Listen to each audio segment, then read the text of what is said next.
Hello and welcome to Dark Days Radio, episode number 41. I'm, of course, your host, Mike, and tonight I'm joined by Chris. How's it going, Chris? Pretty good, yeah. It's very cold. We've had lots of snow here, and it's raining. And, of course, just the other night, I recorded Dark number 29, which, well, should come out after this one. So, yeah, people should keep a lookout for that. How are you doing, Mike? I'm doing outstanding. We were supposed to have snow today, but I haven't seen anything, so we'll see what happens later this evening. And joining us, speaking of snow and rain, we have Lillian Cohen-Moore out from Seattle, I believe, correct? Yep. Very good. Well, it's great to have you on the show, and Lillian is a new Onyx Path writer who worked on the Conventionbook New World Order, which we're very thrilled to talk about. Thank you. I am also very thrilled to talk about it. Outstanding. Right. And hopefully joining us later will be David Hill Jr. for more discussion on the very same book. It seems the Ivory Tower really doesn't want him to appear on the show. We'll see what happens. Yeah. Good. So with that, let's move on over to the mailbag segment. And we've got quite a bit of mail. I wonder why, Chris. Ooh, I don't know. No, we've, what was it, this just at the start of this week? Was it even at the start of the week? It was maybe halfway through. We have the new Google Plus community go live. And we, of course, still have plenty of questions left after Darker Days 40, where we spoke with Dave Brookshaw. So we have still plenty of questions left over to ask about New World Order. And we have a few questions that have turned up on Facebook. And so we should give out some thanks again to Peter Marshall for the questions that he gave us from last time. Also to Martin Crow, Michael Parker, and to Chaz Kellner and Alan Orr, because they gave us some secret frequency ideas. One of which is very cool, which I need to research and see what we can make use of there. Yeah, I really like the one about the mellified man. That was yeah. That was I think we'll do a secret frequency on that one. Oh yeah. Good stuff. It's so crazy, that one. Yeah. And in addition to that, of course, we have our contest, which is ending right this instant, for 2 copies of either the God Machine Anthology or some other White Wolf fiction of whatever choosing the winners want. So we haven't actually picked the winners yet, but we'll be doing that sometime before Christmas, right? Yeah, that's the plan. Very good. And we'll shoot off emails to the prospective winners, announce them in Darker Days 42, and they'll get their PDFs. So that's all paid for by our affiliate program with Drive-Thru RPG. So like some of the books we have linked on the darker-days.org Podbean website. Just click those links, it'll take you to a book, and you'll see the little affiliate ID in the URL bar, and that's how you know that you're buying something that supports the show. Or if they really don't want the book that's on our site and they want another one, just add our affiliate ID at the end. Yeah, absolutely. Good stuff. So I think that's it for the mailbag, and with that, let's move on over to the news segment.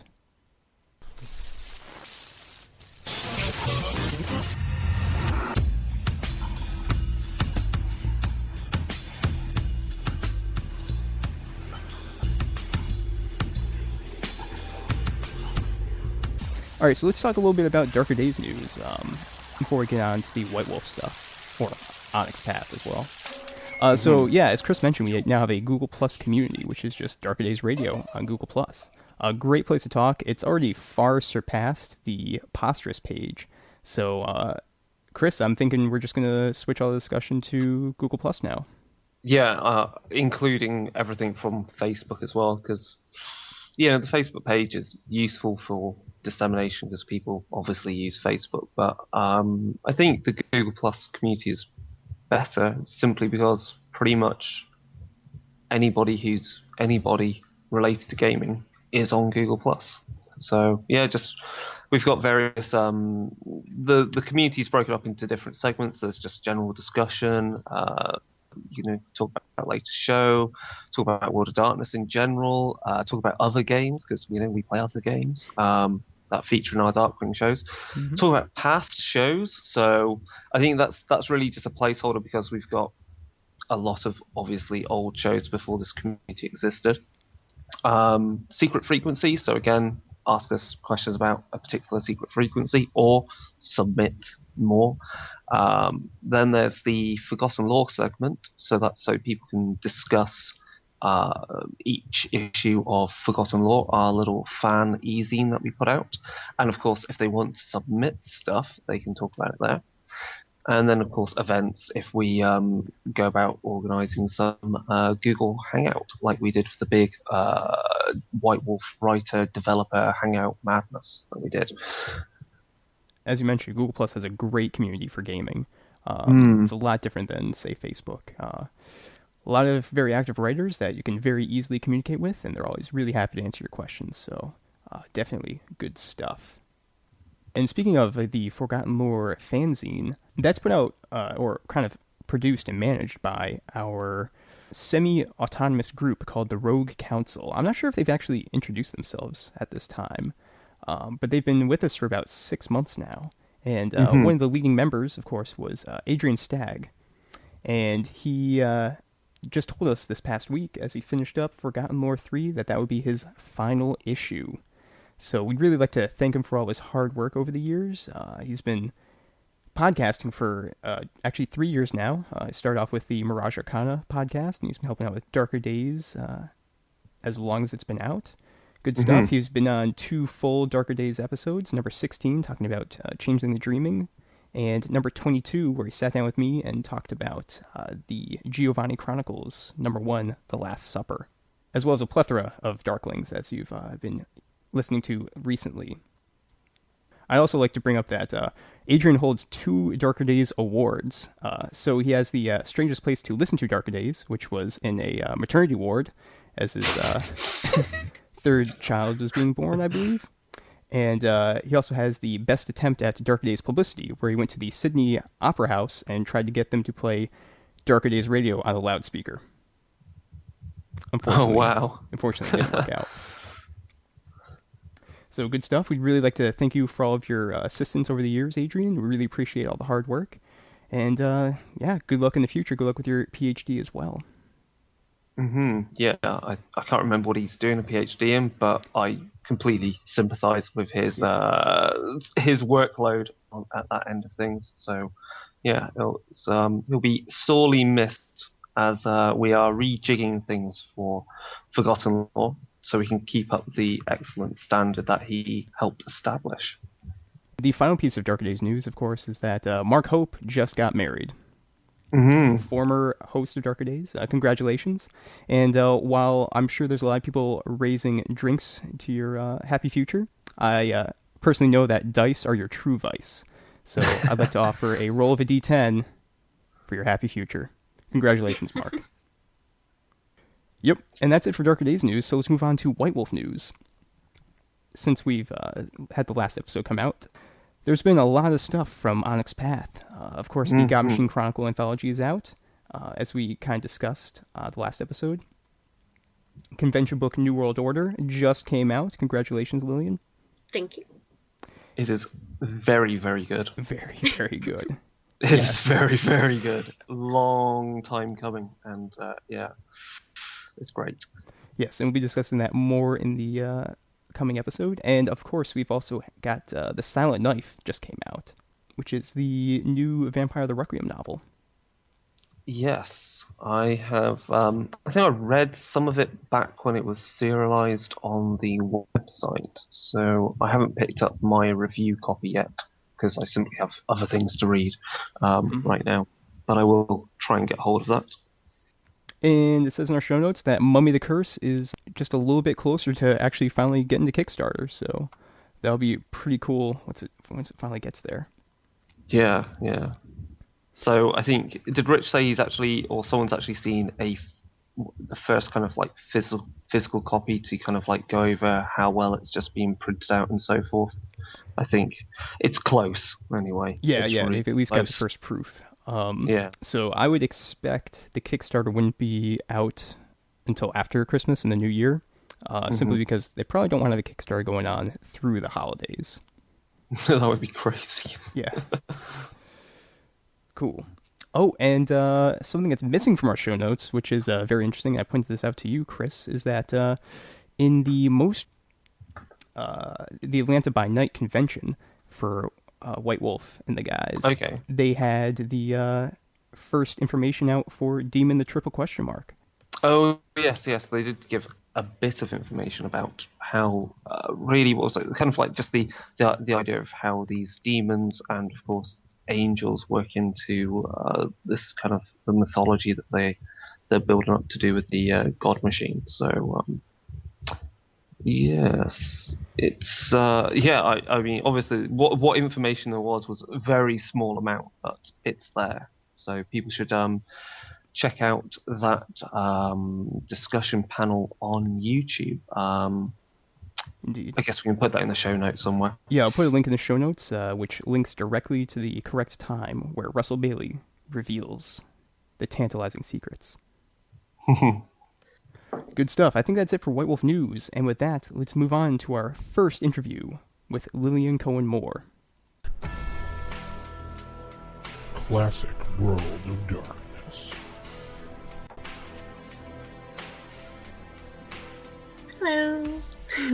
Hey, Lillian. So, whenever we get a new guest, we always like to ask them what their geek cred is. So, how'd you get started with the hobby, and how have you contributed to it? I got started with the hobby in kindergarten. I had 3 older siblings that played D&D, and they had minis, which I thought looked awesome. I knew that they were playing a game. I didn't really understand how it worked, but I nagged them, and they said no. And then I went and nagged my mother, and the nagging voice of her children is her kryptonite. So she made them let me come play with them for a session, which ended horribly, but I had already been bitten by gaming, so that was already a done deal that I was going to keep nagging them to play more with them. Cool. Do you remember what your first character was? I was let's see here. I think I was an elven rogue. I assassinated everyone by the end of the game. Whoa. Like player killing? Well, I was in kindergarten, and my siblings, all of us are 3 years apart from each other, so they were kids too, and they weren't very keen on having their littlest sister playing with them. So I volunteered to take first watch, and they all go to sleep, and I looked at our DM, and I said, I killed them all. And while this was not accepted as canon, he did have me do the rolls. I would have killed everyone. Oh God. Yeah. Wow. Sibling rivalry is a terrible, terrible thing. But that's the only time I've TPK'd fellow players. Good I to was know. in Good kindergarten. Does it count? I was 6. I guess then it's better than any time later. That's for sure. Yes. Yeah, So, when did you get into the World of Darkness games?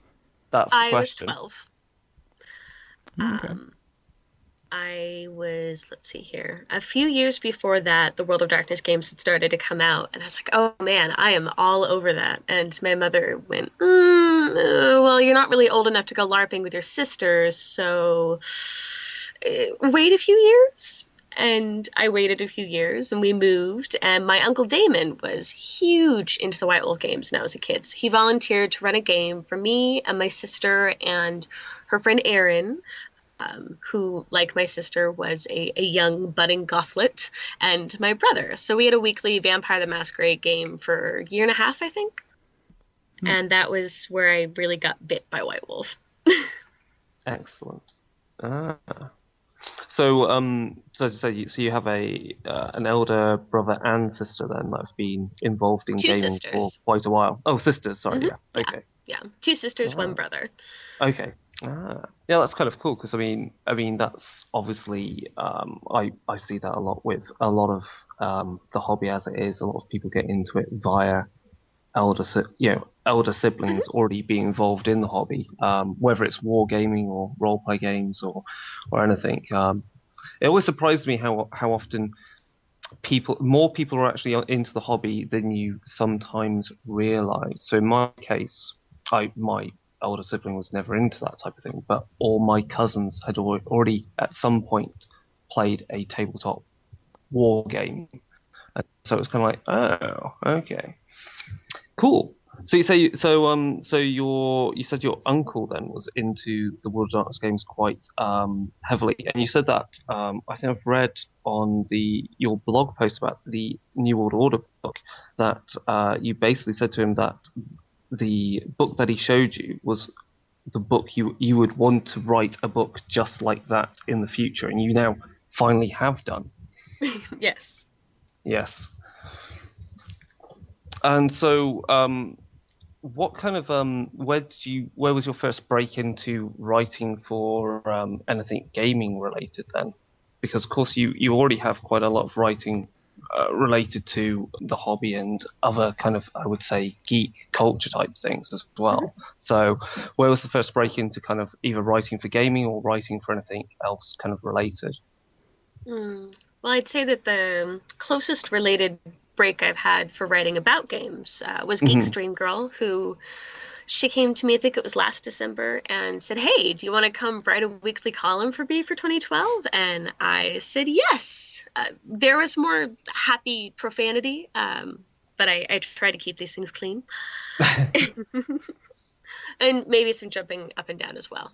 But that's when I started doing any kind of games journalism. The first writing for games that I've done was co-writing the Salem Fiasco playset with Logan Bonner, which took a couple of hours of very weird historical research to do. Yeah, we were out to lunch when we were doing that, and so the poor wait staff come by and see us looking at like historic ways witches were executed, which is already sort of weird for lunch hour. Then they came back later and found us looking at historic pornography and sex toys, and that was also very awkward. Yeah. Sounds like it. Fiasco was the first thing I'd ever written that was actual text of any kind for a role-playing game. And New World Order has been my first paid gig doing role-playing writing. Cool. Yeah, I've played. I'm trying to think which one I've played of Fiasco. It was a while ago, but it's always a good experience. And I've heard a lot of feedback from other players who've. So where I live, there is a local kind of gaming meetup, and I think generally I've found out that a lot of people who've never played tabletop RPGs, but they have been playing Fiascos. That's fantastic. It is very good.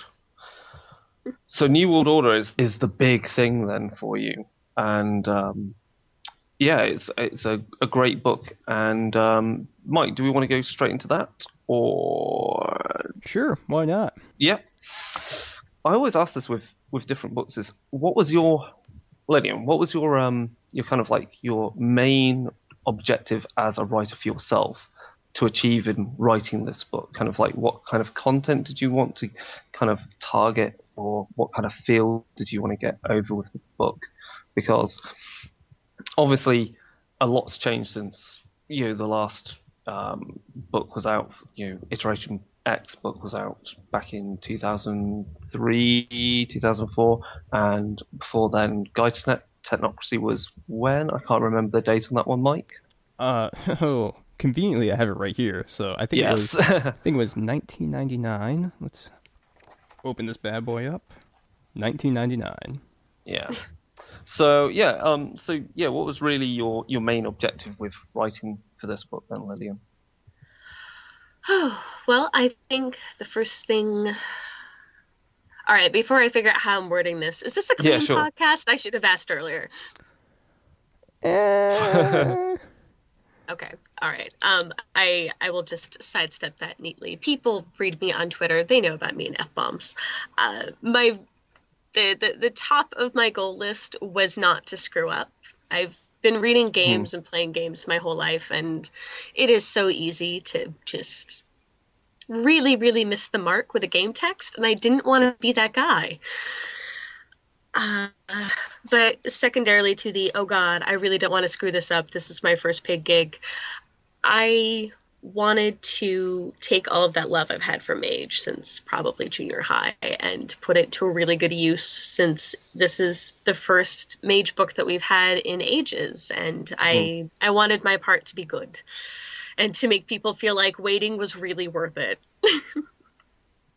And as for what I really wanted to make sure was in there, I am a horrible, horrible fan of tiny, possibly inconsequential, like, pieces of history. And there was all these little bits of canon that I'd been carrying around for years, and then I finally got to use them outside of running games for my friends, and it was so nice. Yeah. Lord, I have probably devoted more brain space than most people would think I should have to tiny details, which is why I got that job, is because my brain is full of tiny details. Good stuff. So, for the listeners, like, which parts of the book did you write? Let's see here. Dr. Sophia Pascal's History of the New World Order essay, that's mine. The New World Order sort of myths and legends, so Room 101 and all that was also mine. And I did the major NPCs, so Smoke and Telford and them. Yeah, the history of the NWO section was very, very thorough. Definitely a lot of stuff. Especially because I don't have the old convention book for New World Order, but I do have the Guide to Technocracy, which doesn't really tell you a whole lot about the specific conventions. It just it talks about the technocracy as a whole and like the Order of Reason and all that, and just kind of spritzles in little bits about maybe like one event that occurred with a specific convention. So that's definitely very appreciated. Well, you're quite welcome. I had a lot of fun doing that. So, what would you say would be the most challenging thing to write for the book? And I guess the most challenging thing then in writing this huge history up for the NWO, because there's a lot there and there's a lot of details, as you said. Yeah, what was the most difficult thing in doing that? I think the most difficult thing, since the history chapter is the most substantive, was not boring you all to tears. And thankfully, our developer, Ryan Macklin, was on my side with making sure that came out in a form that did not bore you guys to tears and was still interesting. Most of the annotations of the professor reading her paper in the margins, that's all Ryan. Okay.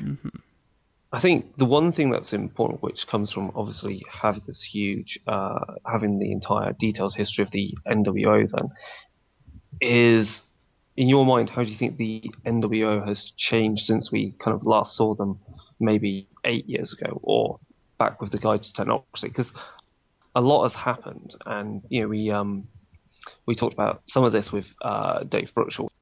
So how do you think the NWO has changed, and really was that one of your another key kind of goals, to show how they've had to adapt to our social networks and smartphones? Well, I think from the first writers' team meeting, thank you, the internet, for making these things happen long distance now. You sweet, sweet, precious creature. We all knew that we definitely had to address all of the technology changes and culture and social media, and we wanted to do that in intelligent ways. So everyone tried to tackle that to the best of their ability in their sections and help each other out. I've worked on teams of creators before, and the New World Order team is definitely up there as one of my favorite groups to work with, because good Lord, they're on fire. It's awesome. As for how much they've changed and how, I don't remember who said it on the White Wolf forum, and if they're listening and they tell me who they are, I will happily give you a shout out on Twitter, but someone said they got smartphones and got less sexist. And that was their opinion of how they've changed in the past decade or so. And it's a bit cheeky, but it's definitely not a bad sum up. They do get a lot less sexist. The New World Order, I think, does a better job of accepting technology now as part of their daily life, as well as that of the masses, than they did back then. And I think that the gains that technology can get them, the New World Order is much better leveraging them in the new book. I can see this discussion getting really highbrow really fast. Yeah. So, but hasn't the goal of the New World Order kind of changed as well?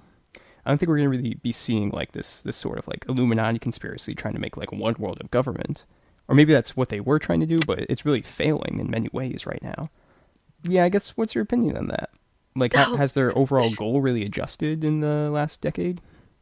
I think they're still looking for the same things, just the paths that they're taking there are different now.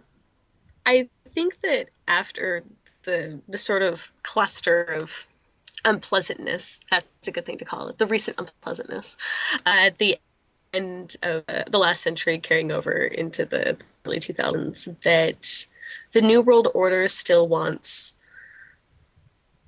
mankind to be safe, and they want technocrats to know that they're watching them, and that I think they're going into this current era feeling that they've won. Which I suppose, if you say that any day above ground is a win, then yeah, the New World Order has already won. Already, there are more of them above ground than a number of the people that the New World Order doesn't want to talk to. Oh, that's a really crappy way to put it. Yeah, I think instead of the whole global domination, one world, one government crap, the New World Order has seen to throw that out, and that they're going to ensure the safety and ascension of the humanity in a way that they see fit, and that they're not going to be stopped this time. I would say that definitely, yeah, that's kind of what I've taken from the book, because with, Control and all those other groups kind of like out of contact, and they're stuck in other dimensions elsewhere, cut off from Earth, the NWO has kind of had to accept the diversity that's within their ranks, which before would have been stamped out and now is very hard to stamp out. But they all know what the one thing they want is humans to be nice and safe, have nice technology, and the things in the dark are dead.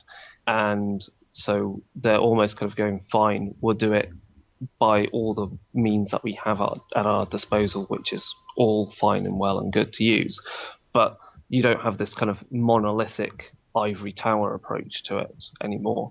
I think the other thing with the NWO, which turns up with how close they've won the Ascension War, to the extent that humanity has grabbed all this technology and they're quite happy using it.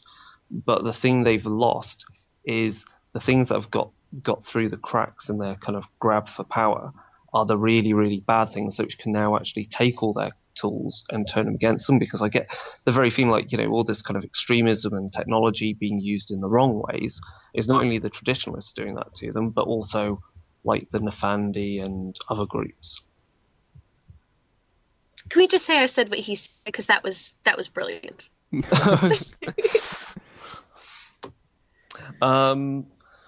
So what do you think is the most exciting thing in the book then?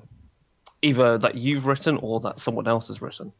Oh gosh. Can I say all of it? You can have a think for a moment. Because Mike, if you look through the gear or the technology part, like the one thing that I've noticed the book is now benefiting from is there's a whole load of nice new toys to use in the game. So it's nice new, enlightened smartphone and, so forth. Yes. And yes, then thanks, David. yeah, and then there's a shed load of procedures, and there's a lot of talk about correspondence versus data, and I really like that because obviously I completely love the virtual adepts, and they're my thing from Old Mage. And I think the one thing that this convention book shows that it's gained from Mage the Awakening is they went, yeah, let's chuck in a whole load of procedures so you can have even more examples of what you can do. Because that's one thing that was always bad with Old Mage, was knowing what you could do. Mm-hmm. Yeah, I remember when I was first looking into Mage the Ascension, I did find a website that had a lot of pre-made rotes on it, but they're all just vague, or the rules seemed really silly, like turning someone into a lawn chair, that kind of stuff. So it's really good to see well thought out official rulings for rotes and procedures.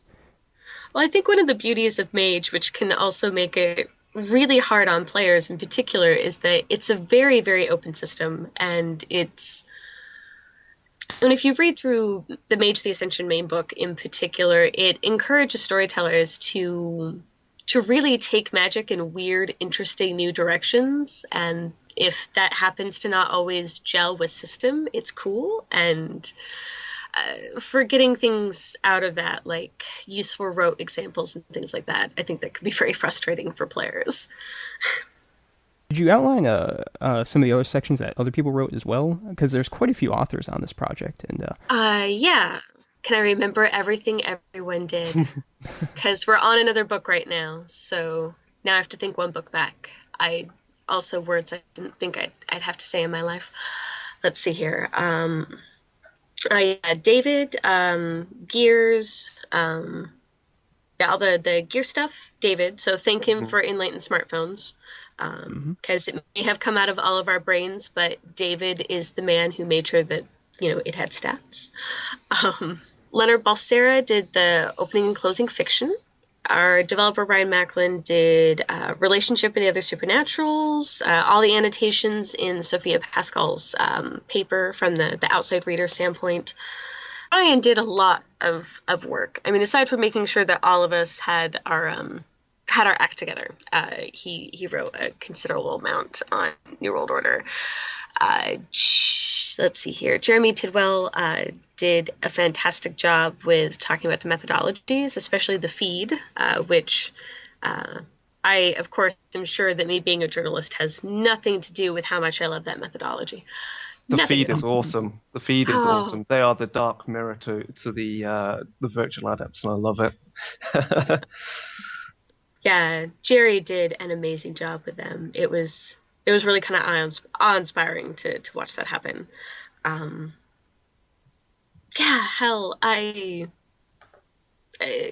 only loosely take the sections I just rattled off as gospel. Well, really don't take them as gospel. You just mentioned that you're working on another book. Interesting. So, yes.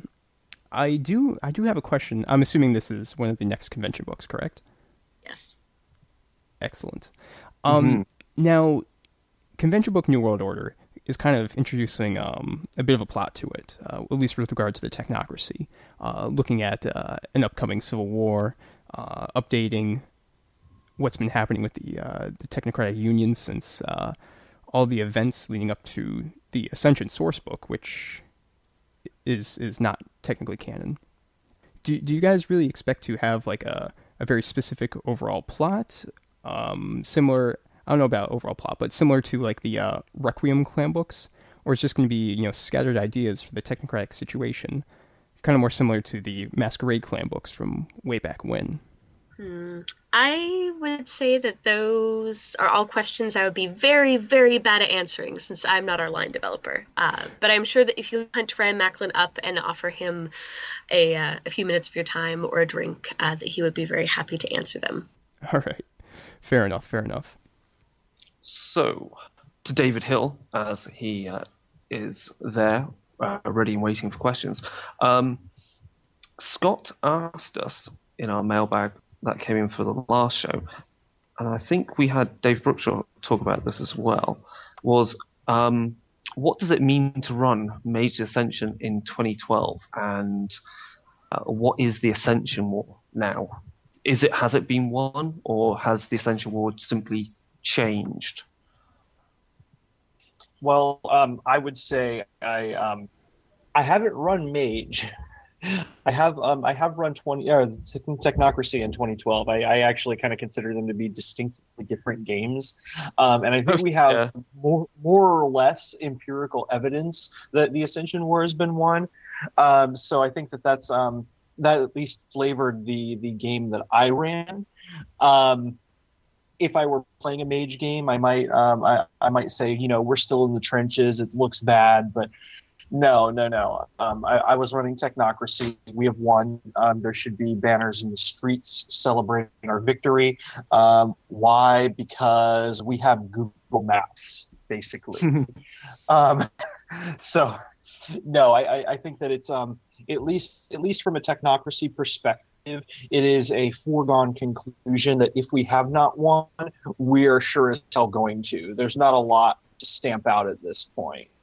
So it's a good time to be in the New World Order. It's a real refreshing experience.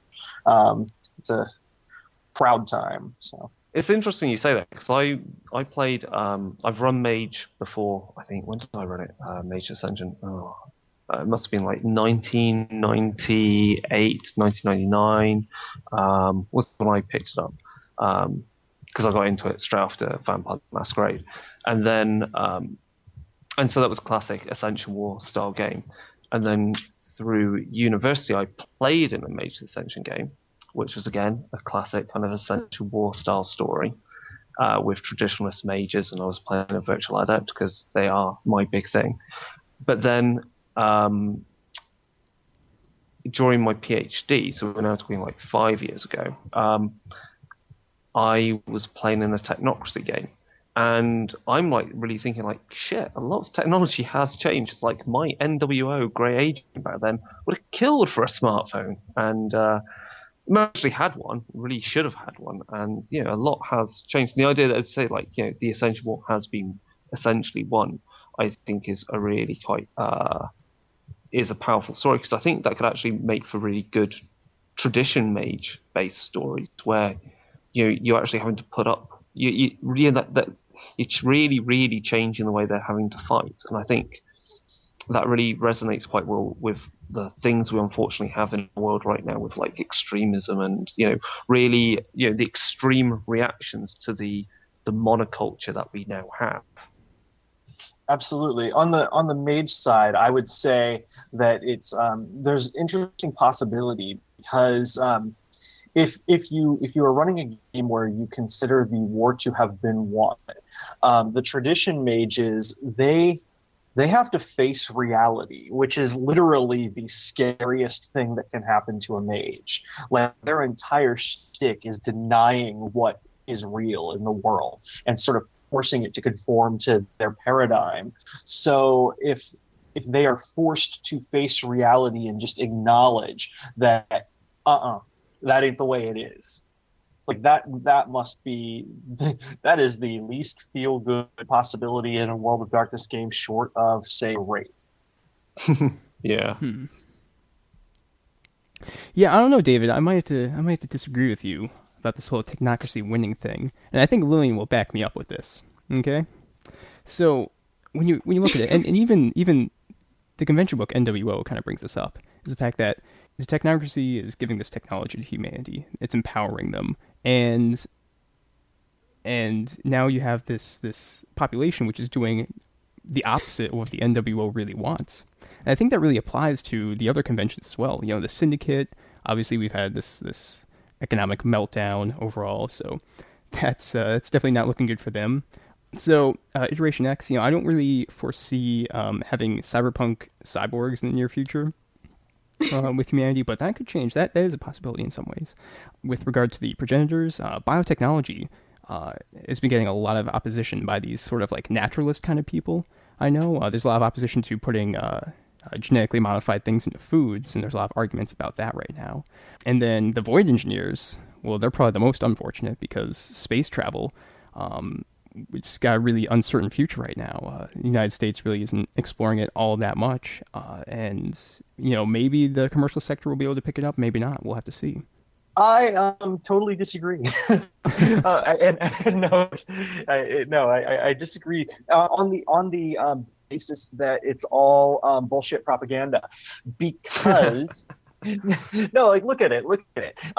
Yeah, sure, we had the economic collapse, but hasn't Wall Street been recording record profits in the last 4 years? Yeah, he's right. So the average person, yeah, they might think, it's a good way to keep the masses down, to keep them thinking, oh no, we're on this terrible economic downturn. That just means that we have to work harder and do this, and this. While Wall Street is literally reporting profits like they've never seen before. They have gotten to the point now where the government of the United States will just give them $5 trillion for the hell of it. like that is victory if I've ever seen it for the Syndicate.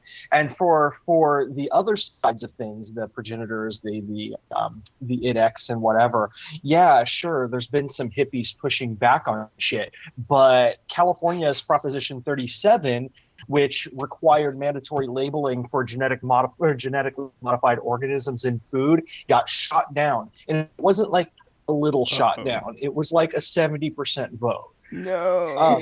So no. The technocracy wins. It's just that the people think that there's still a fight. And I imagine that if I were going to attribute it to something, I would say, let's say that's the tradition Mage is. They're good with propaganda, but we're the best with propaganda. And I think it's a great time to be the Void Engineers, because we've been demoralized, we thought we'd lost space, and now we have a robot on Mars, and it has an official Twitter feed. Fucking Mars robot. Mm-hmm. Fair enough. The thing I would say is that the NWO, well, not the NWO, the Technocracy has won, but I think the greatest challenge that the Technocracy possibly has in this day and age is the apathy that technology allows for, because you can have just people just sit back and just be herded to their doom. So I think that's more of a challenge to the Technocracy, is if they're all these wonderful contraptions and devices and biotech gets turned against them by nefarious, corrupt groups. I think that's more scary for the Technocracy. Yeah, I give you that. I wouldn't say that it's such a pervasive thing, though. At least in most of the developed world, where it's on top. See, what else have we got? Questions here. We did have some more on Google Plus. Let's see. His thing is how you can introduce the cyberpunk and omnipresent, unfeeling corporations into a new World of Darkness game. So in other words, kind of taking what we have in the Technocracy and pushing it into a new World of Darkness game. And that was something we covered in a little bit with Dave Bruchel, gave some ideas with that and a bit of information with regard to that when he mentioned in the last show about Panopticon. And that's essentially what David has kind of got into with his answer on Google+, but I'm sure he can expand upon that now. So I guess the question is, we have the New World Order, we have the New World Order book, we have the Technocracy, they're all getting updates. In future we've got more books coming. But how would you go about taking these elements and pushing them into a New World of Darkness game? Yeah, no, I gave this a bit of thought.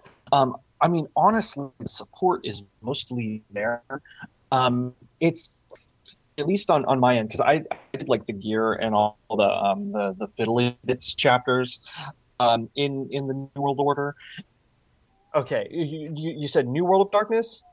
Yeah, he said his question on Google Plus was actually specifically about getting the Omnicorp kind of feel and the cyberpunk elements into New World Order, because he makes mention of Panopticon, which of course is in the Scissor Throne book, but of course another group which I believe that David Bruchel talks about is, of course, there is Pantechnicon, which is a smaller, younger ministry of the well, they don't even count as a ministry of the Scissor Throne. So I guess it's kind of your views on just how you could make use of the NWO book for New World of Darkness. Absolutely. Now, just for just in general, the New World of Darkness, I am not quite as intimately connected with Mage. Old Mage is definitely kind of like where my area of expertise is, but that's not a problem. I think that if you want to give that feel, I think the place to really start would be with Hunter the Vigil, particularly with like the Compacts and Conspiracies book with the Chiron group. They are what I would consider to be the model of a corporation in the New World of Darkness, because there's definitely a different focus and a different sort of gravity in the New World of Darkness, and the Chiron group really embodies that very well. They are less iconic in the way that a lot of the more old World of Darkness feeling corporations, powers, conspiracies, that sort of thing would be. But they are definitely relatable. And they even though they are this huge monolith, they are definitely more. They're definitely more personal. They're definitely something that you can understand, and that's really a big distance between what makes the New World of Darkness awesome and what makes Cyberpunk awesome, because they're sort of polar opposites. With the New World of Darkness, you have this sort of relatability, you have this human factor. With Cyberpunk, you have this distancing, this sort of lack of dehumanization. But they're probably the closest thing you can get to it. I mean, they're curing cancer, but what are they doing to get there? Because it's really difficult. Because I mean, the thing that having read now the New World Order book, it reinforced how very different the Technocracy is as an antagonist to mages than, say, the Seers of the Throne are as antagonists to Pentacle mages.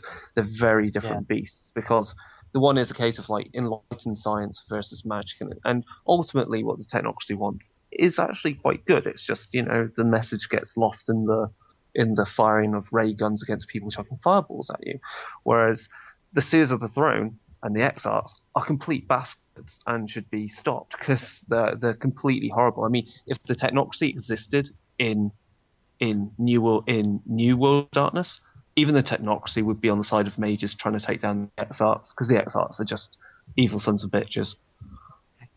Yeah, there's definitely there's not a lot of room there for that sort of relatability, and I know that was made that way. I know that the scares they were really designed to be total douchebags that there's not going to be a lot of arguments about. Which I think sort of undermines those ideas. It sort of gives you it removes what I would feel is to be a human element from them as a group. I never could find relatable, and that honestly that's one of the main reasons why I don't really play a lot of it. I think well, the Exarchs themselves obviously are quite unrelatable. I think the fun with the Seers of the Throne is actually how they get their messages from on high, because the way I kind of view them is like my way of kind of like presenting them is obviously the Technocracy has their men in black or people in black or black suits as they are now. Yay. Yay for, as Lillian said, the New World Order has diversified and has accepted gender equality and all the new technology. And to me, the way I would kind of contrast it is that the men in black that the Exarchs would use, instead of having high tech type stuff, they are men in black, but they actually still have like tattooed sigils on their hands to do what they're doing, because they still use magic. It's just that they use the whole idea of like a black suit is still there as this embodiment of enforcement and control. My thought would be that all you really have to do, and it's sort of subtle, is to shift that sort of philosophy a little bit, because you say that it's the black suit represents like that authority and control, and I think that with the New World Order, I would argue that the difference is that the black suit is a thing of identification and association. We don't when we see the more modern version of that, we're expected to see something scary. We're expected to see something that is this sort of like mono power that is frightening. Whereas with the NWO, when sleepers see the NWO, whenever they see that black suit, they see something mysterious, but they see something that is unified. They see something that is very organizational. So if you shift that from power to organization in the public perception, I think that's one of your biggest hurdles. David, we asked Lillian like what her favorite part of the convention book is, and she said the entire thing. So we're wondering what your favorite part of it was, whether it's something you wrote or something you read while checking it out. Well, honestly, while I was working on it, it was I loved being able to delve into the old Technocracy books and look at the technology that they were using, and by sort of extension, I was using in my old games, and realizing how when I was a teenager and I was playing a mage game or a Technocracy game, and I looked at all this hyper science, it was really fucking cool, and I was like, man, if only we could see this stuff. And by modern standards, almost all of that is just completely behind the times. Our concept of high technology 10 years ago was kind of laughable. Or 15 years ago, it was really kind of terrible. So being able to update that and being able to sort of ask myself, what are we going to be doing? What can I write right now that if I looked at 10 years ago, or so 10 years ago, 10 years from now, I would sort of laugh at myself. But right now, it seems really fucking awesome. I got to do a lot of that, and that was really a blast. Being able to talk about personal fabrication technology and just like microscopic computing. That stuff, I mean, it's all stuff that's very near and dear to my heart, and I get to put it in the fucking game books. So that was very super exciting. It's kind of so it's really tapping into kind of like Diamond Age with as I say, with like being able to make things up from an atomic scale, and yeah, I really dig all that type of technology. Cool.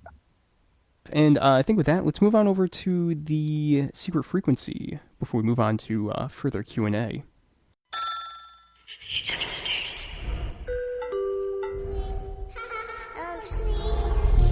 I want my mom. So, Chris, you've assembled quite a few winter terror stories. Yes, so this kind of follows on from the Christmas and winter solstice and Yule themed secret frequencies we did last year, which included, I think it was a few English towns getting either buried or flooded and hearing the bells at Christmas, that kind of thing. And so we're going to kind of continue that on for this holiday season. So the first story I bring you is a story which is where I grabbed these from. I'll try and get the links.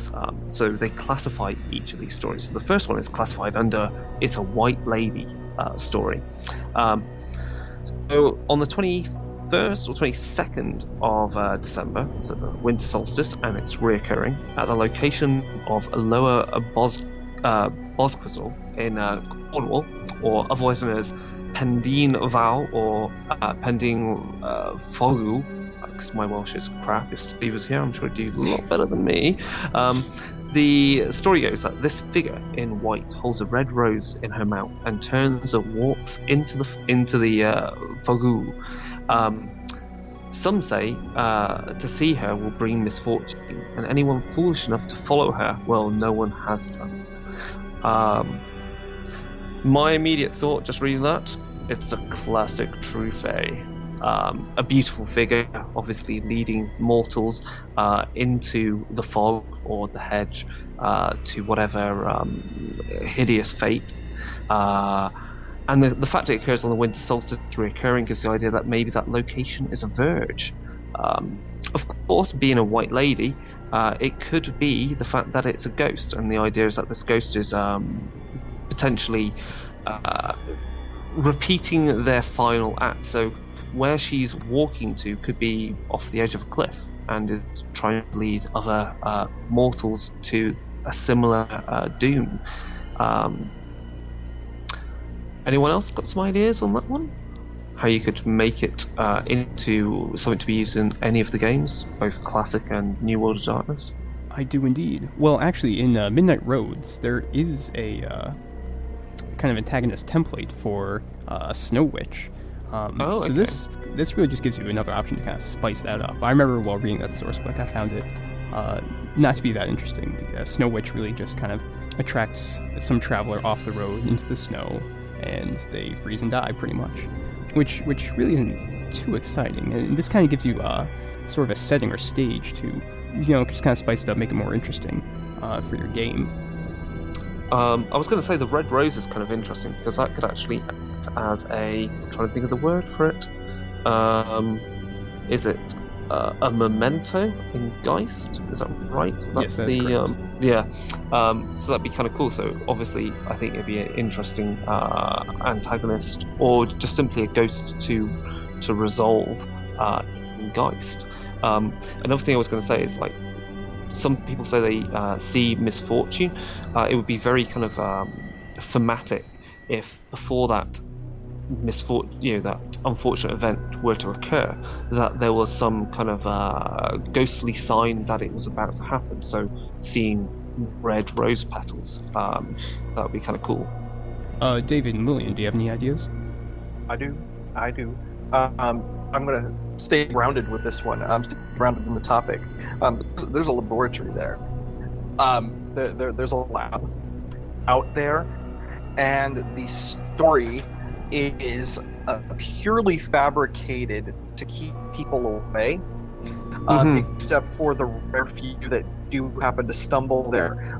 So the idea would be that you don't have to worry so much about keeping people out. The few people that come in, you just have to fuck with them a little bit. You turn them into witnesses of something terrible. You turn them into the kind of people that are going to help spread your story. So if you are looking into something, if you are looking into this progenitor nightmarescape, you stumble on an urban legend. You kind of grumble at your storyteller and say, no, we're talking about conspiracies here. Like, sorry, here's a story. This is what's fucking happening. And they have the choice to pursue that or not. But the fact of the matter is that's what's going on there. It doesn't seem like science. It doesn't seem like conspiracy. But dig a little deeper, and that's what you got. It makes me think of Wraith the Oblivion, to be honest. Particularly the Ladies of Fate, which I don't think anyone wants to encounter as a player character, but it happens. Really? What are the Ladies of Fate in Wraith? The Ladies of Fate are scary. I think they scare me more than anything in the game, except for specters. They all look alike, which in part helps prevent outsiders from taking advantage of any particular member, because you can't tell them apart. They're the Death Lords in charge of the Legion of Fate, and they're the servants of the Lady of Fate, who is probably in the top 5 of scariest figures in Wraith the Oblivion, I think. But there's rumors that the Lady of Fate has fallen into oblivion, and her handmaidens are impersonating her. They can speak one-on-one to people, and they can do that on behalf of the Legion. No one knows how many of them there are at any one time. When you're playing with Wraith the Oblivion, you can't really play with anything else since they haven't been updated, and I hope in my tiny Wraith playing heart that they will be. They're so terrifying. They're like ghost ships in every urban legend ever in terms of how scary they can be to another Wraith, because they're so unknowable and you have no idea what the fuck they want. Even when they tell you. I wanted to ask Lily. I can't remember. I mean, they're paying attention right now, but I can't remember. Are you on the email chain where I'm pitching a new Wraith book Yes. Okay. I couldn't remember if you were on it or not, but yeah. So I'm pitching a new Wraith book. Continue. You heard it here first. All right, nice. Good stuff. Chris, do you want to talk about the next creepy story? Yeah, I was just going to say for the one we just said. The other thing I was going to say is with the Wraith idea is the other place could lead to Navernian Gate. Very simple idea, but yeah, there we go. Okay, so the next one. So again, recurring on the 21st of December. This is classified as some sort of meeting. So at a location known as Bishop's Castle in Shropshire. I'm thinking I may have been there, or at least I may have been there personally sometime. So again, Steve might need to comment on this about what Bishop's Castle looks like. There's a place called Steeper Stones, and the legend goes that apparently once a year all the ghosts in the UK meet at the Stones for some reason. The way I took this from jokes, it's mostly their AGM annual ghost meeting, but yes. So the idea is that once a year all the ghosts in the United Kingdom meet in Bishop's Castle. That's just completely crazy and is obviously easy fodder for Wraith or Orpheus or any of the games from Mage and Geist. But have we got any other specific ideas of why they could be meeting? Well, I'm actually looking at a picture of the rocks right now. It's got a bunch of sheer faces on it. It almost looks like it used to be, could have been like a foundation at one point. Maybe perhaps there was a building on top of it at one time. A tower, maybe? And wow, the rest of the area is actually really flat, so it's kind of like this nexus point for the landscape. So again, it kind of taps into that idea that it's a particular Avernian gate that opens up, or it could be some sort of node, or the idea you could also work upon is the idea of ley lines that lead there, and it could be something feeding on ghostly energies. The other thing I was going to say that also makes sense is that something that's in Shadows of the UK is the graveyard spirits. So the collection of ghosts meeting them, they may not be actually ghosts, they could be these graveyard spirits that meet once a year. Because it's a way for new graveyard spirits to get to know each other, because they do actually have to renew themselves by consuming another ghost on an annual of one of the dead who gets buried in their graveyard on an annual basis. Yeah, that's just my idea there. Anyone else want to chime in with something? Well, since it's this nexus of the landscape and it's the highest point in the area, it must be hit by lightning very often. So it might be a great place for at least one Promethean to hang out when it's created. And it could be that just this one time a year, this is when the Throng, or maybe a former Throng, all gets together at this one point to share their stories of the past year. Oh, that's kind of cool, yeah. I don't know. David, Lillian, you guys got anything? I am tapped. As far as Old World of Darkness goes, like Christopher was saying, it would be great for Orpheus, and since there's so many cataclysmic events for Ghost in that game, it could be, you could use it for players trying to look for why that Throng has been cut down considerably from the last year to this year. Poor Ghost in that game. Oh god, they get so abused. And as for New World of Darkness, it reminds me a lot of sort of the tone of like general Mortal games, or Mortal games with some people with Second Sight, because it sounds so much like the stuff I've read in Ghost Stories and Second Sight, and a little bit of Precinct 13. Ooh, yeah. So I'm going to add some extra stuff. So I've just gone onto the wiki page of Steve Stones, that it has a long history of lead mining, notably during the Roman occupation of Britain. Also, it said that there are many myths and folklore around the area, and that one of the rocky outcrops is known as the Devil's Chair. And there's also apparently one ghost known as Wild Edric, who sounds like kind of a Blackadder character. Anyway, he's a Saxon earl who held the lands, and they were confiscated from him after 1066, and successfully defied the Normans, and for a time at least, he rode these hills whenever England was threatened by invasion. Also apparently appears in the literary works of Mary Webb, who drew it as the Deerfold, or which is the Welsh for the Devil's Mountain, which appears also in her novel The Golden Arrow.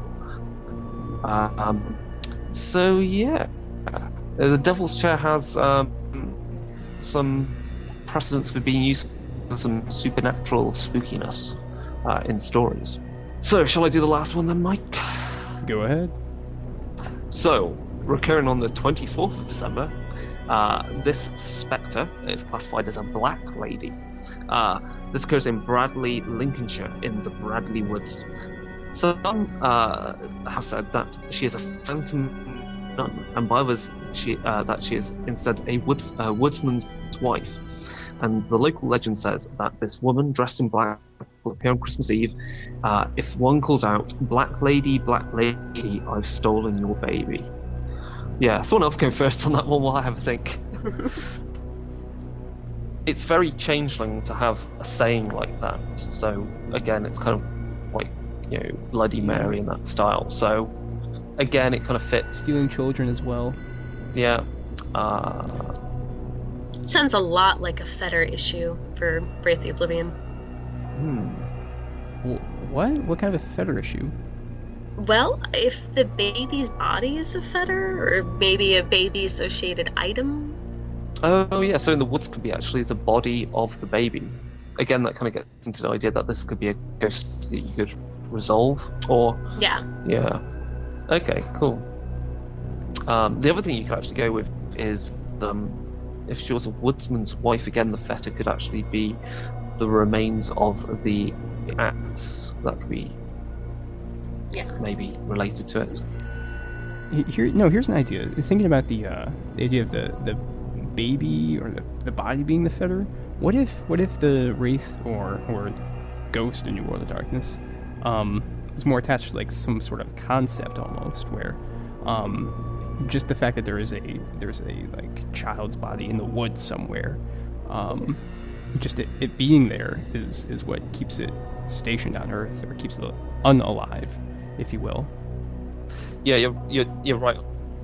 Yeah, because when you said that, exactly, I was like thinking that the black lady. I mean, again, the same with the previous one with that white lady one, with the red rose. They're perfect ideas for a geist for your character, and so they encapsulate a certain concept of death.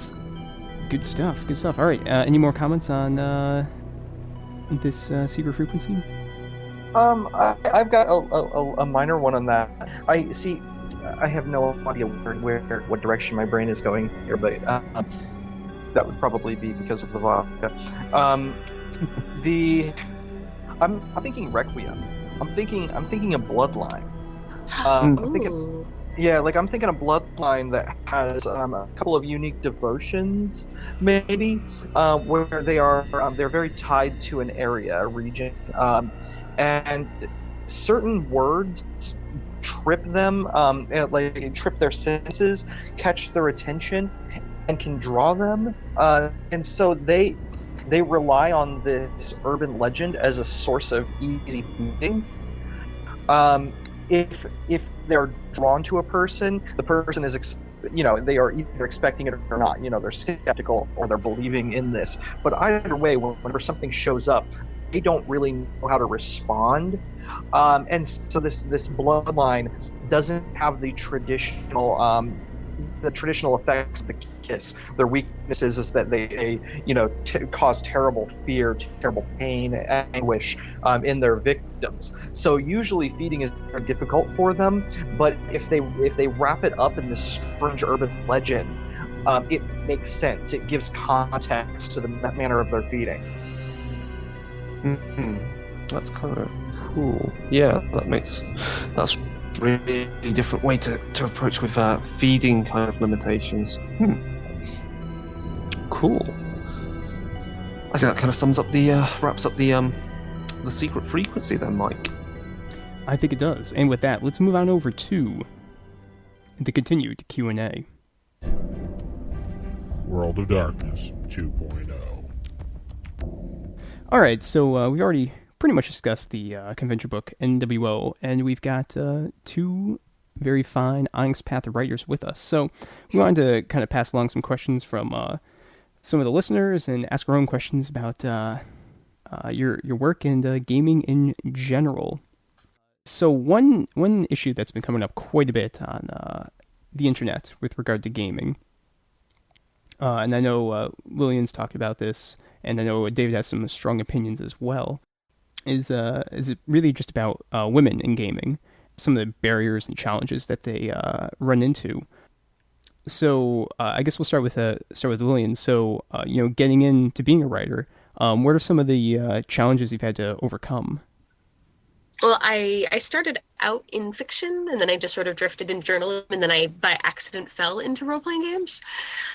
But I'd say the thing that's continuous across all of those is that if I'm upfront about being in a relationship with another writer or reporter, or if anyone thinks I have kids, or if anyone finds out that I'm, fairly young for some of the work that I've done, people sort of have mentally done the whole mommy track, where they expect me to want to leave ASAP to have children because their conception of motherhood is that it will end my career. Which I think that women like Philomena prove that motherhood does not end your career, and that's a pretty bullshit kind of notion. Because your wife is amazing, David. She's pretty critical for why this is even a topic. I mean, Yes. If it wasn't for Philomena's Twitter post of one reason why we, which has exploded, which literally did kind of explode across the internet in the space of a week and appeared on, I can't remember what, I think it appeared in quite a few different papers as well, or at least Yes. on their web editions as well. So, yeah, it's a really big thing, and like obviously, my wife has very strong opinions on how this also affects like gaming. We brought that up on which Darkling was it? Darkling number, can't remember the number, but we did about getting a gaming group together, and we covered again same sort of issues of barriers to gaming. But yeah, carry on, Lillian. That was just a side thing. So you said it's obviously it's the perceptions towards you and how being a woman affects your job, and really how it's not actually an issue and you can do what you want to do. Yeah. So yeah, there's the assumption that motherhood would end my career if I decide to pursue having kids in the future.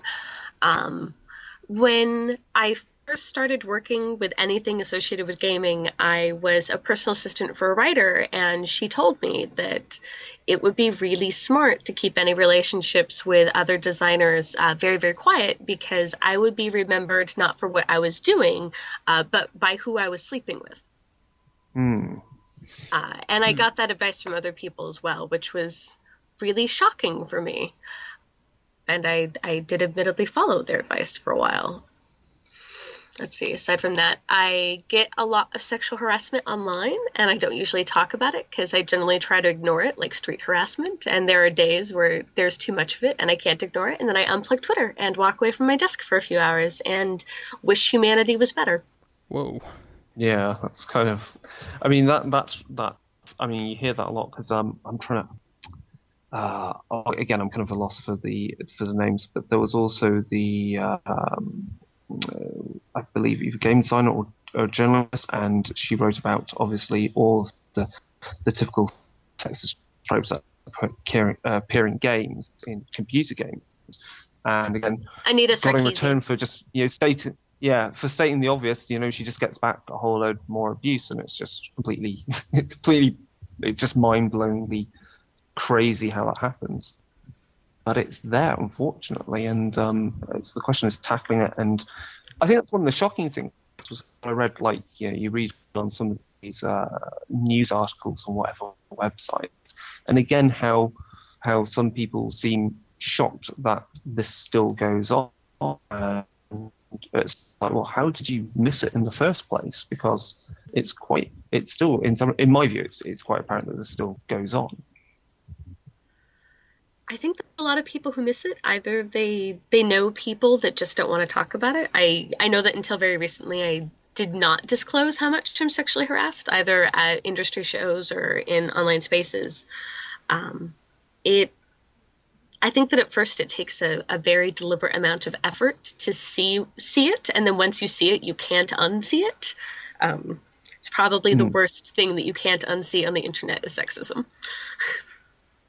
And and then of course you've got the groups that obviously just state that that's always how it's been, and it's like, well, should it have ever been that in the first place? And it's yeah.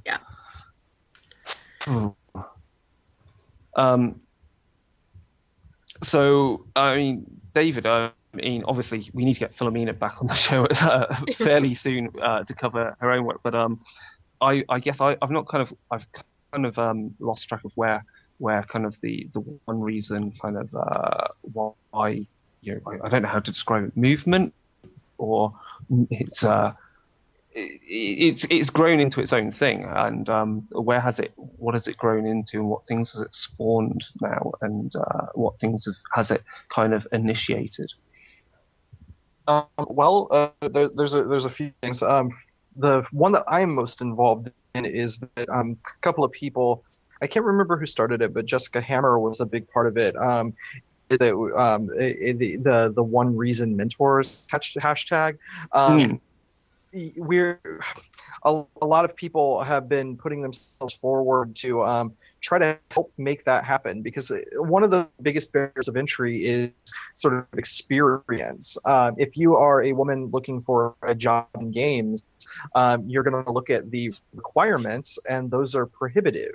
If it says, I've shipped this many games, the fact of the matter is there is sexism in hiring.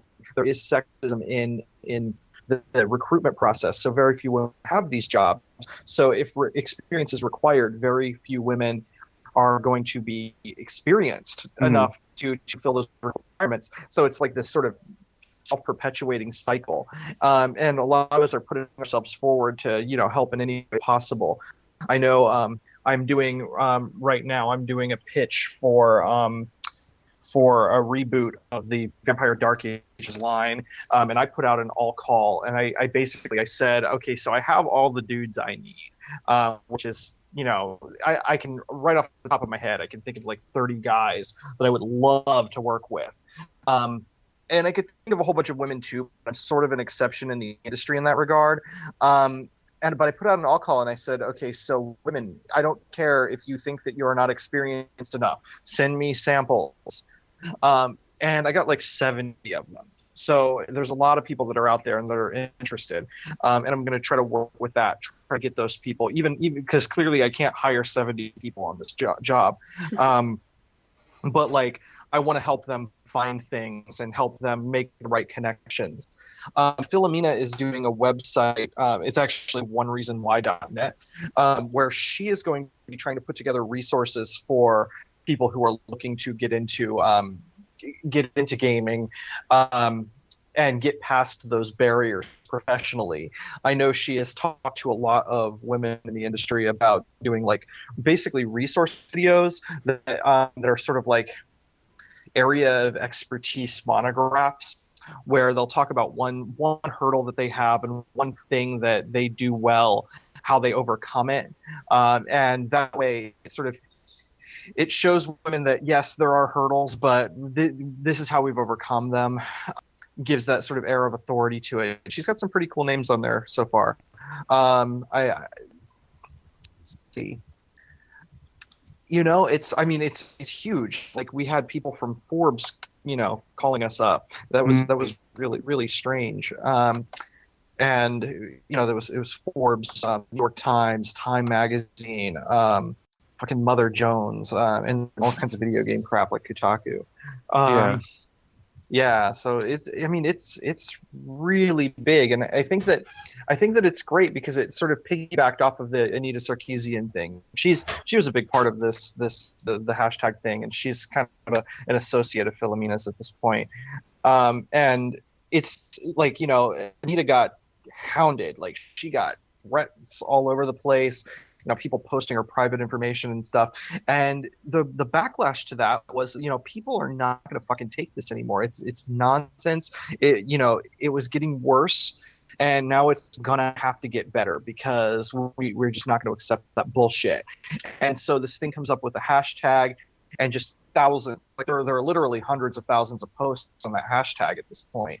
So we're seeing change, and it's fucking awesome. And I hope that all those goddamned entitled man babies shut the fuck up and realize that their little playground is no longer their playground. Wow. I kind of want to make that my ringtone. Wow. Yeah. Whatever it was I just said about man babies. Yes. Awesome. You are welcome to do so. No attribution needed. It's you, David. You are your own attribution. Yeah, right? That sentence is basically me in a nutshell, I think. And One Reason Why is starting to go offline too. I know that in Seattle there's going to be a One Reason Why meetup with speakers, and it's a public event in January. Oh, that's fucking awesome. You need to send Philomena an email about that. Yes. I got an invite from oh shit, what has she done?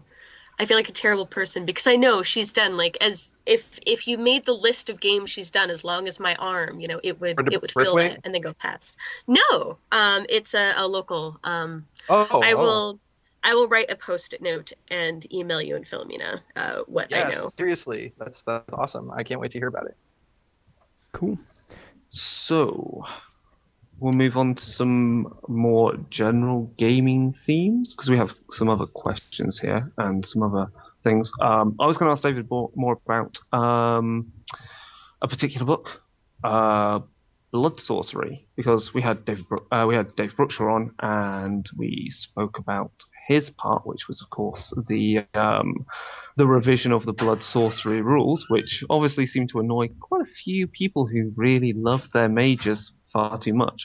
But of course, David, you worked on the Threnodies, and yes, I did. And they're quite a different beast. I admit I've yet to use them in my own vampire game, but I am looking to find the right moment to make use of them.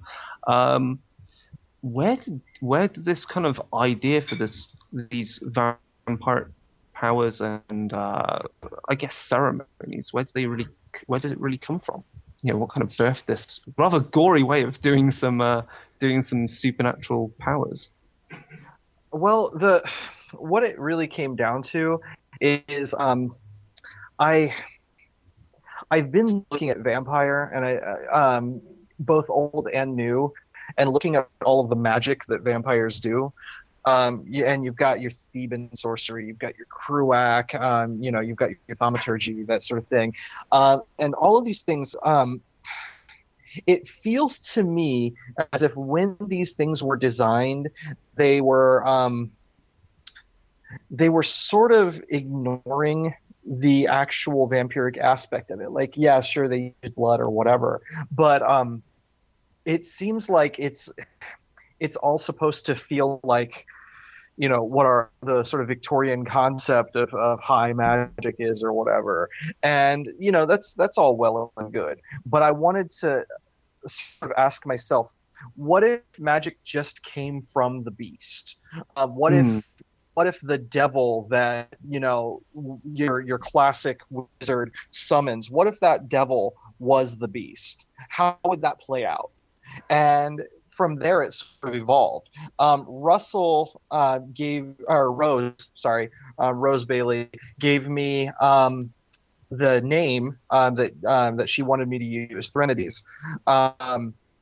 And I know that the idea came from the fact that, it's another word for basically a dirge or requiem, that sort of thing. But I looked at it and I thought about it a little, and I thought, okay, so the word basically means song to the dead, or song for the dead. And I wanted to tie that in. So I determined that the beast really needs to hear something. The beast needs to be talked to. The beast is oftentimes ignored, sort of browbeaten. put into its place, or sometimes it lashes out. So it's sort of like this caged animal. But if you want to soothe the caged animal and you want to get what you want out of the caged animal, you have to sing to it. So there's literally a song, there's literally a sound, a whisper, a thing that you have to do in order to draw the beast out and bring it up to the surface. And once it's to the surface, you can talk to it. It is the proverbial, John Dee style devil. It just happens to be, it's not in a pentacle, it's in your body. Yeah. And it wants terrible things. It wants you to destroy yourself for it. It's so angry. It's so hateful. All it wants is to see you hurt. And if you are willing to give it that, it will give you whatever you want. There's some really great little powers. I mean, just flicking through again, and the one that immediately stands out for me is the first level obfuscate threnody, which is deny everything, because I think it's great. It's a perfect way to go in, I didn't kill him. And essentially the whole idea that a vampire legitimately is able to forget something and pass, whatever Allspec's questioning, and then later go, oh no, I did kill him, and get on with what he was doing, is brilliant. It's I think it's a hilarious power and makes really good ways of plausible deniability. And just, some of the powers are just like with the ritual sacrifices and so forth. It really gets across a very dirty level style of magic compared to Fable and Sorcery, or even to Kruak. I mean, Kruak, even compared to this, is relatively clean. But it's a great addition to the game. Yeah, I've got a question for Lillian. Okay. Lillian, so you've obviously worked on Mage now. What other World of Darkness games would you be interested in writing for? I would seriously consider sacrificing other human beings to be on Wraith. If Wraith got an update, I would probably do terrible, terrible things that are better fitted to a Fiasco game to be on a Wraith update. Now, Chris and I discussed a couple episodes back. I said something to the extent of, does Wraith really need a 20th anniversary edition? What's your opinion on that?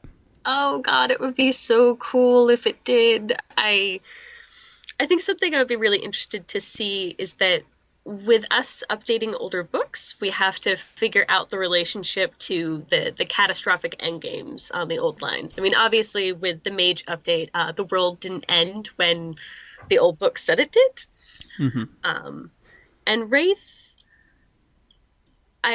I didn't want to scream when I read the ending for the Wraith line, but I felt like there was so much more stuff that could have been done before they got to the end. Of course, I'm sure everyone felt that about their favorite lines with Old World of Darkness. I think that so many people missed out on Wraith the first time around that it was published, either because they thought that it was really depressing, or they had people storytelling for them that really had no idea what that game was about, and that sounds so pretentious coming out of my mouth. Oh god. I did an interview with Richard Dansky, who was the line developer for Wraith earlier this year, and it's I think that is something that everyone should read if they missed out on playing Wraith, or was like, oh, that looks really like a bunch of dead people in something that's not the afterlife. That's not the game for me. They should read what Rich said about Wraith. It's an amazing game, and I would probably spend hours talking about it if someone was dumb enough to let me. Well, maybe sometime in the future. Wraith is definitely a very... I think the thing that really impressed me about was just the world. It's just so foreign and different. I mean, it puts D&D campaign settings to shame, to be honest. It's just so ridiculous and crazy. And just the fact that it takes all these different all these negative things that happen to humanity over the ages and just sticks them all together. And that's what the Shadowlands really is. That's what the Stygia and the Hierarchy really are. It's terrible. Yeah. Mm-hmm. Yeah, and beautiful and terrible. I think Actually, I think the first book that I read for Wraith was the Showa book for World War II. Whoa. Yeah. I'd like gone to like visit my brother in college or something, and the book was like lying out among like other people's dice bags, and it's like, oh, what's this? And one of his friends was like, oh, well, it's about World War II. And I grew up with a dad who's an armchair history buff, so there are far more facts about World War II than I should probably be comfortable with crammed in my head. I'm like, oh, okay. And then I pick it up and opened it up. And if you've never opened that book up before, the very first piece of art is all black and white. It is very, very stark. And it is this sea of wraiths from World War II, just sort of like trailing off into the darkness. And the only two words at the bottom of that page say never again. Yeah.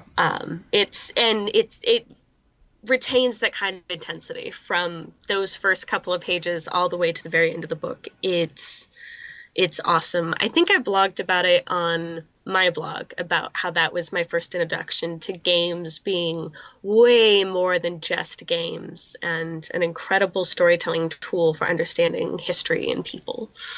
Yeah, that book is a hard read. I mean, I still own it, but good God, it is a hard read. Yeah, I've not been brave enough to check that one out yet. I'm still reading Wraith First Edition, so, you know. Wraith is great, especially when you journey across all of the editions. I love watching the evolution and the changeover in some of the writing staff on all of the old World of Darkness books, because they just evolve. And then there's parts of second ed that I still sort of disavow about, like Mage of the Ascension. I'm like, I'm just not comfortable with how wacky that was. I'm sorry. I don't know why it came out like that, but I'm just gonna gloss over that, like Highlander sequels. Very good idea. Very good idea. Cool. Now, Lillian, you recently had a Kickstarter, actually, for Village by the Sea. Could you tell us a little bit about that? All right.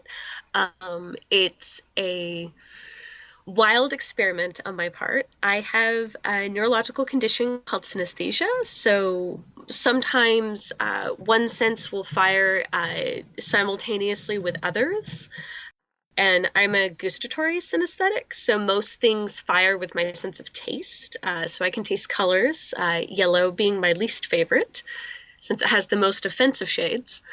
And I have to clean that out of my writing a lot for fiction and for journalism, because I know that a lot of it doesn't make sense to other people. Sometimes it looks like it has its own internal consistency and logic. And Village by the Sea has a synesthetic narrator, in part because a couple of friends dared me to write a mystery novel with a synesthetic detective, and a Kickstarter happened because of that. If you aren't terribly interested in role-playing games, you can read it straight out as a very, very strange novel. And if you like role-playing games, there's a lot of descriptions of village locations and bits of plots and legends about the village that you could lift out for something. It's set in a coastal seaside town, which, of course, because it looks perfect, is totally evil. And I didn't want to tie it to a system or overly stat it, because I wanted people to be able to steal from it as much as possible. So the only things that it has that could really be considered like stat-wise is that Ryan Macklin is going to go through after we've gone through all of the edits and add sort of fate-ish tags to a lot of the locations. He has an example post from one of the really early drafts of one of the locations where he put in some of its attributes. I think one of them was long ago abandoned, in parentheses, by people. Yeah, abandoned asylums. Don't go there. Just don't. It's a bad idea, especially in fiction. Yeah, definitely. Good stuff. So the Kickstarter was successful, and when it's finally finished, where can people expect to find it? Well, it'll come out in March for backers. Knock on wood that we hit no delays or issues with printers. The Hardbacks are sort of an upper tier backer thing only. There will never be hardbacks available to the public. It'll be available digitally for people. We haven't decided where that's going to be available digitally for people. We're going to let the backers have their stuff for a few months before it goes general release. But I'm sure it'll probably be on DriveThruRPG and other common websites where we go for our wonderful fixes. And if I remember correctly from the Kickstarter page, Rich Dansky is working on this as well, correct? Yes, he's my editor. Awesome. Good stuff. So, Lillian, there's one question that we always ask of a new guest on the show, and that is, if you could be a household appliance, which would it be and why? Immersion blender. Because if it comes to making food, it's definitely not a unitasker item in the kitchen. And if you're using it against someone else in a combat situation, man, that could do a lot of damage. But only if it's plugged in.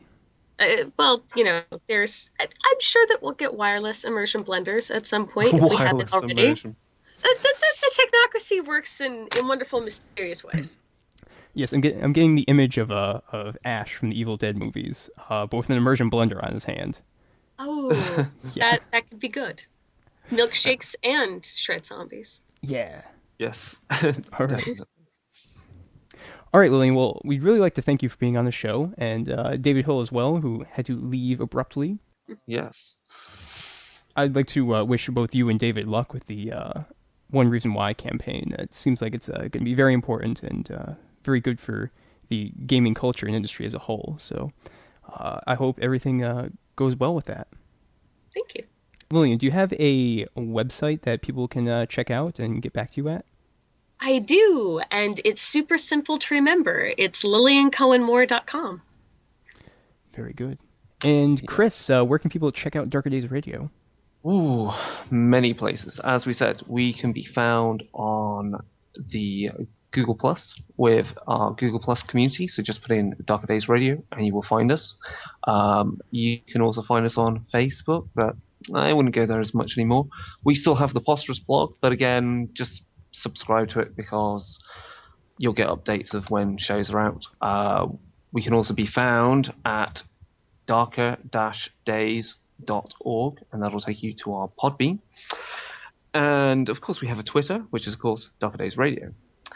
And if you want to get in contact with us, you can email us at darkerdaysradio@gmail.com.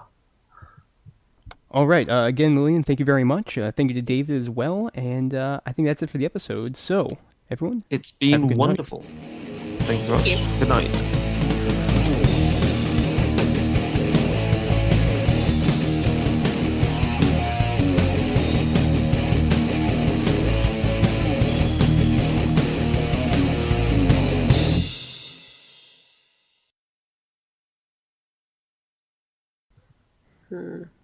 How to put this?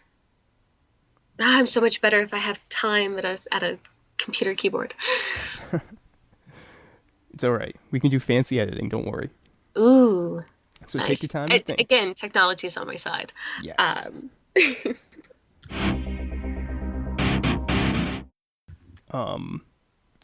And Chris just said that David Hill's online. So shall we get him in here?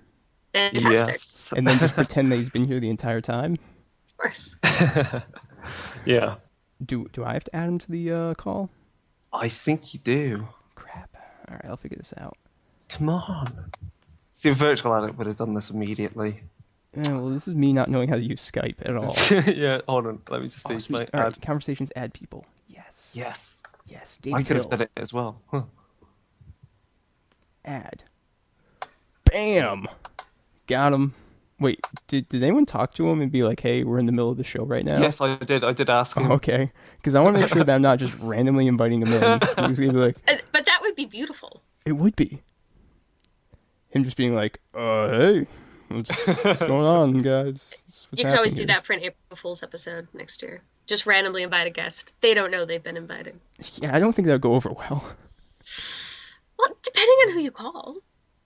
Why isn't he connecting? Oh, I think he's here. I did hear a blip. Yeah, I'm here. Yeah, yeah. Bam! Oh, sorry about that, guys. Hey, no problem.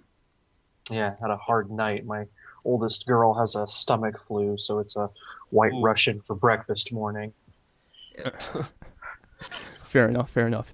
Yeah. So we're currently discussing the NWO book with Lillian, and we're just gonna pretend that you were here the entire time. Sounds good to me. Nice. Hey. So what the heck were we talking about? Shall I do a quick I just threw Ryan Macklin under the bus and said you should take those last few questions to him. Right. Yeah.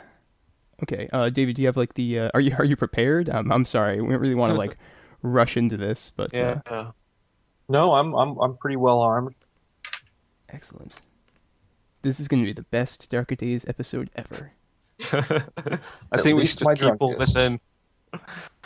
This is going to be so fun to edit. Just keep it all in. And so he went quiet. Yeah. Do we lose him? I'm not hearing him. Oh, he's reconnecting. Yay. Best episode ever. Seriously, we're usually like way more on the ball and professional about this. It's because you actually got David on here and it's my first time, so the episode has to show off. Yeah, definitely. I think in a moment we'll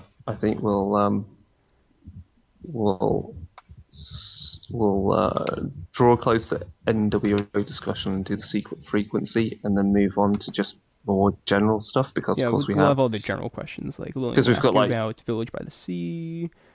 David has like 50 billion games he's working on. Yeah. Yeah.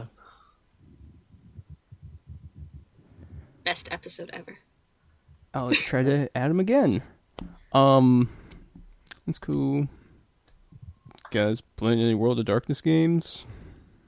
Oh, I haven't in... Shit, when did that game end? I was in Ryan Macklin's Skype game, Aethertide, for a couple of months. I think we wrapped that in like July, I think, somewhere there. That was insane. Good, but insane. Is that Mage of the Ascension? Yes. Whoa. By way of like drifting Cortex Plus and getting a little crazy. Whoa. That's the Margaret Weiss system, right? Yeah. Nice. That's cool. I'm playing a Skype one-shot for January. Nice. Yeah. So we'll see what happens with that. And it's, I don't know how it's going to work out. I'm trying to do a one-shot with a vampire, which has never worked for me, ever. Oh man, one shots with vampire can be amazing. I had a LARP that used to do them that was just beautiful. So, if we were talking about the technocracy failing, I would like to introduce the evidence of Time Warner cable.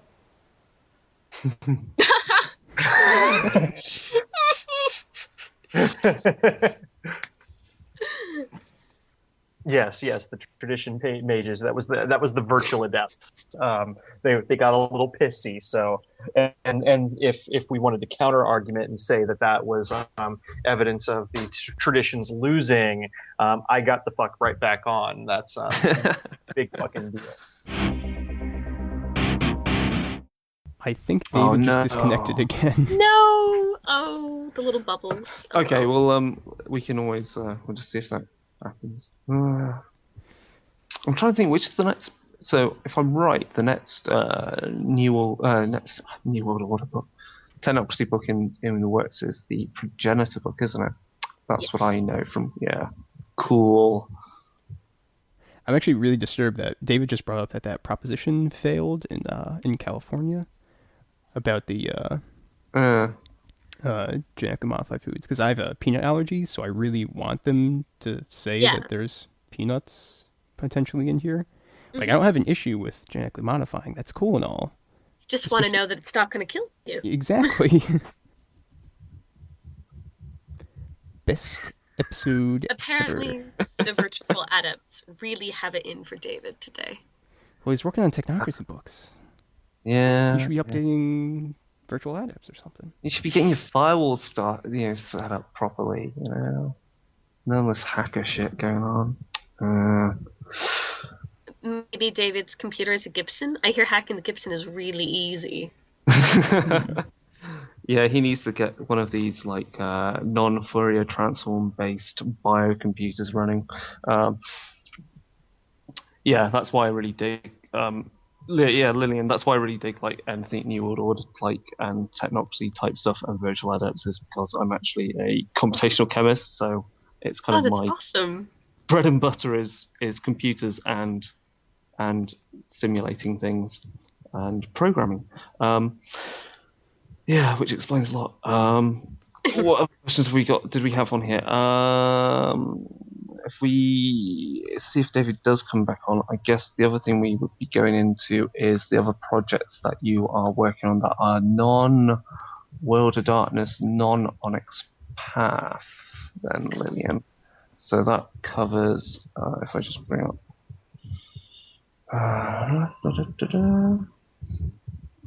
so this covers as you said, the RPG Girl Thursday and Geeks Dream Girl website, and the journalism you have done, and the fiction as well, and any other gaming stuff that you've got kind of lined up that you can talk about.